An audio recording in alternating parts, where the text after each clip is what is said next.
Bon, ça a coupé sec sur le dernier vidéo, mais je suis en train de dire qu'à ce moment-là, dans le fond, j'ai quitté New Orleans. Fait que là, là, ça a été une période ça allait pas bien. Fait que là, je me suis retrouvé vraiment devant rien. Là, j'ai été couple de semaines, là, peut-être 2 mois, je me souviens pas parce que là, ça fait déjà presque que 14 ans, là.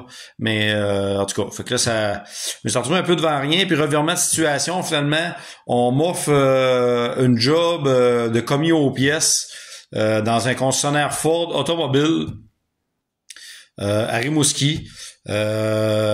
J'avais jamais travaillé dans l'automobile. J'ai pas suivi mon cours non plus dans l'automobile, mais je réparais quand même déjà là mes autos à l'époque. Fait que là, je trouvais le défi intéressant. Quoique j'étais pas un super amateur de Ford. Ford est quand même une marque là importante dans l'automobile, pis c'est pas c'est pas comme travailler pour l'ado, là. Je veux dire, c'était quand même de quoi d'intéressant. Fait que finalement, je trouvais vraiment ça intéressant, puis je trouvais ça vraiment comme un bon défi. Puis là, j'ai dit ça va faire de quoi de plus à ajouter dans mes connaissances, tout ça. Ça va être une bonne occasion de faire de quoi de nouveau, puis d'évoluer. Fait que finalement, je suis allé là-bas. Très, très chanceux. Il y avait un commis là-bas ça faisait plus que 25 ans qu'il travaillait pour Ford. Très, très connaissant, très bon. Il m'a montré tout de suite en partant le système de Ford qui était extrêmement compliqué. Travailler chez Ford au début, je pense que c'est comme en 2011.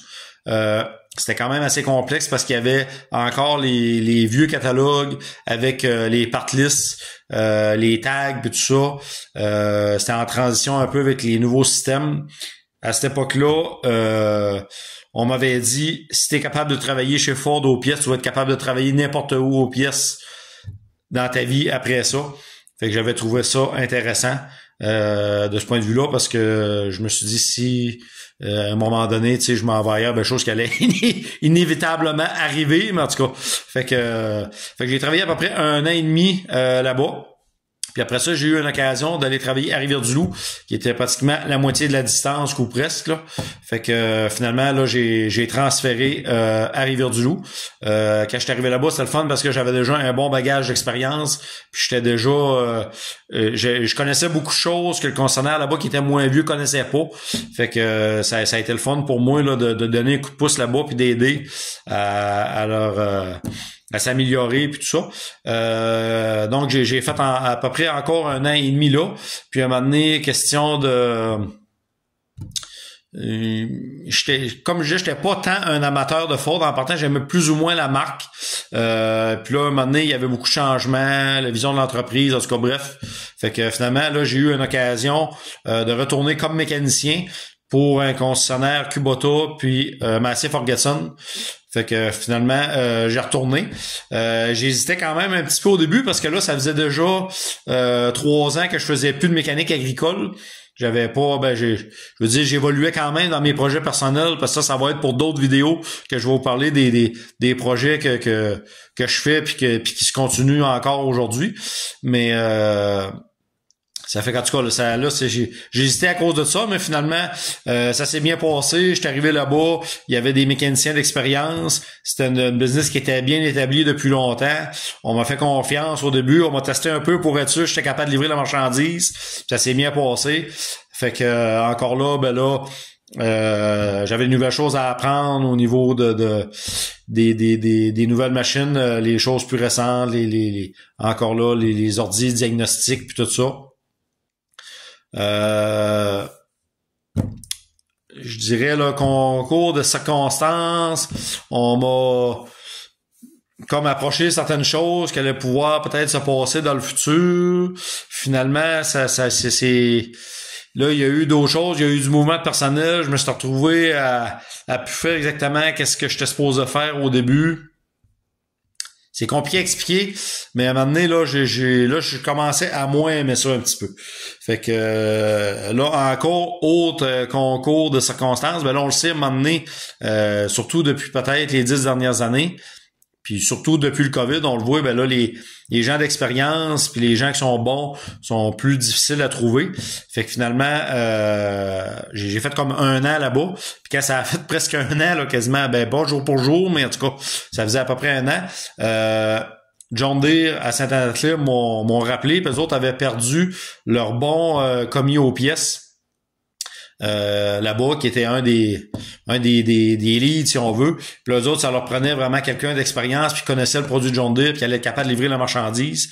Fait que à ce moment-là, moi, j'ai dit oui tout de suite parce que le John Deere, j'ai beaucoup aimé quand j'ai travaillé là. Puis même après que j'ai travaillé ailleurs, j'ai quand même continué d'aimer John Deere. Puis même encore aujourd'hui, j'aime encore John Deere, même si je travaille plus dans les tracteurs puis dans le domaine agricole. Tant qu'à moi, John Deere est dans les meilleures marques de tracteurs, puis on le sait, là, sont avant-gardistes là, versus d'autres. Fait que finalement, ben là, j'ai rentré là-bas comme commis. Fait que là, j'ai fait un peu là toutes les postes dans le sens le comptoir en avant puis servir les mécanos. Fait que ça s'est échelonné là à peu près sur 2 ans et demi. On sait, par exemple, que pour ceux qui ont travaillé dans l'agricole, c'est un domaine quand même exigeant, dans le sens que c'est pas juste du 8 à 5. On le sait, il y a des calls de fin de semaine. Les agriculteurs, ils décident pas quand que leur machinerie brise. Ça fait que c'est quand même une job demandante, là. Là, moi, je restais loin. Là, des fois, dépanner des gens, aller porter des morceaux après le travail, tout ça. Mais là, ça finit que ça... C'est des journées qui sont longues quand tu fais déjà 1 heure de route le matin, 1 heure le soir, tu dépannes des gens, t'arrives plus tard, travailles le samedi. Là, un moment donné, là, puis là, je m'étais fait une blonde à ce moment-là. Là, j'avais beaucoup moins de temps pour mes choses à moi personnelles. Mes projets qui sont très nombreux. Comme je dis, ça va venir dans une autre vidéo. Fait que là, un moment donné, là, ça en est venu à un point que c'était juste trop, là. Je faisais juste courir dans tous les sens, mais j'avais de moins en moins de temps pour moi puis pour ma vie personnelle. Fait qu'à ce moment-là, un autre revirement de situation, on m'a offert une job comme mécanicien automobile. Chose que j'avais jamais faite, puis encore là, que j'ai pas étudié la mécanique automobile. Je réparais comme je disais tantôt, comme quand j'ai rentré chez Ford, je réparais déjà mes autos, mais de là à réparer les autos des autres, c'était une autre chose. Fait que finalement, je suis allé voir ça, ben j'ai dit je suis prêt à accepter le défi, mais c'est sûr que je vais avoir besoin quand même d'un petit peu de formation. Tu sais, j'avais jamais levé un char sur un lift. Tu sais, j'avais fait là, les jobs standards, mettons, poser des breaks, puis changer des chocs, puis changer des bougies, des affaires de base. Mais pas des gros jobs sur les automobiles comme j'avais fait comme sur les tracteurs. Fait que finalement, on m'a fait un petit training. Ça a pas été trop long. Ils ont bien vu que j'étais débrouillard et que j'allais pogner ça assez vite. Fait que là-bas, j'ai rentré comme gars de service. Dans le fond, je faisais principalement les changements d'huile. Mais il y avait un gars quand même. Il y avait besoin d'un gars pour les affaires un peu plus fancy. Des fois, comme justement les ajustements de porte, les ajustements de vitre, les choses de body, mettons, remplacer les bumpers, des lumières, ces choses-là, ajuster les affaires, les troupes d'eau.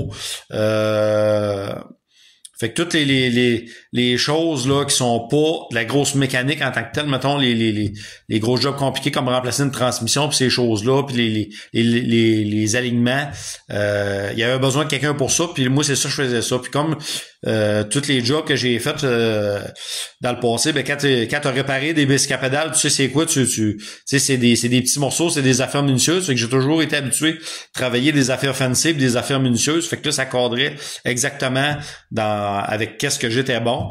Fait que là ça a été très plaisant parce que dans le fond, je pensais en rentrant là que j'allais pas que je me pensais bon, mais je pensais que j'allais être meilleur que ça quand j'ai arrivé là-bas. Puis je me suis aperçu finalement que je connaissais la mécanique auto, mais pas au tel point que je pensais. Il m'en manquait là, il manquait bien des connaissances là-dedans. Puis encore là, j'étais chanceux parce qu'il y avait des très bons mécaniciens là-bas qui étaient corrects puis qui me montraient puis tout ça. Fait que ça a été le fun. Puis là, j'étais déjà bon aussi dans les troubles électriques, ces choses-là. Fait que tu sais, j'avais une très très bonne base là. Fait que finalement ben là j'ai fait ça là pendant à peu près ben là les années Covid ont embarqué là-dessus, on a été arrêté de travailler là